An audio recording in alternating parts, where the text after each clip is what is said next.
अस्सलाम वालेकुम। तव्हांजी ख़िदमत में ही 5 शयूं आहिनि जेके टेबल ते पियल आहिनि। सभ खां पहिरीं तव्हां ॾिसो पिया त वॾो जेको वॾी शीशी आहे, वॾी बोतल जेका आहे, इन बोतल में असली माखी, ऐं तव्हांखे ख़बर आहे त असली माखी जी कहिड़ी क़ीमत आहे, कहिड़ी आम शइ आहे। ऐं साफ़ सुथरी असली माखी जेका मूं पाण पंहिंजे ख़ुदि मुशाहिदे खां पोइ ऐं ताज़े वण मां लथल उहा माखी मूं वरिती आहे। ऐं अल्हम्दुलिल्लाह उहा मुंहिंजे घर में ई गिफ्ट आहे। असली माखी जेका आहिनि वॾी शीशी में मौजूदु आहे। ऐं हीअ नंढी शीशी जेका तव्हां ॾिसो पिया, नंढी शीशी, इहा बि माखी आहे। ऐं अल्हम्दुलिल्लाह इहा बि असली माखी आहे। असली माखी तव्हां ॾिसी सघो था, असली माखी बिल्कुलु इहा असली माखी आहे। ऐं अल्हम्दुलिल्लाह इहा बि मुंहिंजे घर जी ज़ीनत आहे। ऐं माखी सां बि मुंहिंजी मोहबत आहे, इश्क़ आहे माखी सां। ऐं हीअ टी जेका हीअ बि माखी आहे, इहा बि असली माखी आहे।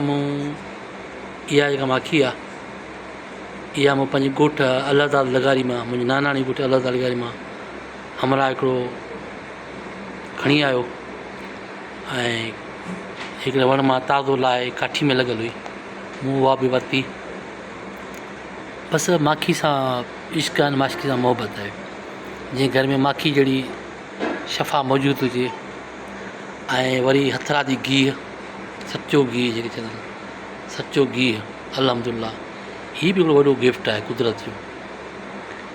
ऐं माशा अल्लाह हिन में जेका ताक़त आहे, जेका क़ुवत आहे, ऐं जेका सफ़ाई आहे, सुठाई आहे, पाकाई आहे, कमाल जी आहे। हथरादी गिहु बि अलाह ताला जो हिकिड़ो अनमोल तोहफ़ो आहे, अनमोल तोहफ़ो। जानवरनि मां खीरु मिले थो, उन खीर मां मखणु ठहे थो, ॾुधु ठहे थो, पोइ हथरादी गिहु ठहे थो। ऐं इन सभिनी तोहफ़नि में जेको कुदरत जो हिकिड़ो ॿियो नायाब तोहफ़ो, ज़मज़म जो पाणी। माशा अल्लाह, अलाह साईं मुंहिंजे घर में इहा बरकत ॾिनी आहे त ज़मज़म जो पाणी मूं वटि हर वक़्तु मौजूदु हूंदो आहे, हर वक़्तु।